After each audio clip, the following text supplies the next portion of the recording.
இடுப்ப ஒடிச்சே நீ அண்ண நடக்காதே கடுப்பாயிருக்கும் என்ன புத்தி விட்டு கிளறாதே கிடைச்சா வெளுத்திடுவே உன்னை பத்தி தெரியாதா வளைச்சு கதை படிக்க வாடுறப்ப புரியாதா பேச்சு என்னடி பேச்சு உச்சையில் நிற்கிது சூடு மாமன் நெஞ்சில சாஞ்சு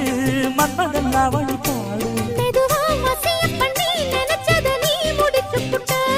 அதுக்கு தகுந்தபடி அனுசரிச்சு நடந்துகிட்ட சில்லா முழுக்க நல்லா தெரியும் மனசு கிள்ளாதே எல்லா மனசு கொல்லா மனசு வெளிய சொல்லாதே நீ விட்டா எகுருவே ஒரு பட்டா எழுதுவே அதை எத்தனை கண்ணுங்க பார்க்கும் அட என்னன்னு ஏதுன்னு கேட்கும் குளிர் காத்து பட்டதும் பூத்த மொட்டுக்கு சீர்த்து வந்துடுச்சு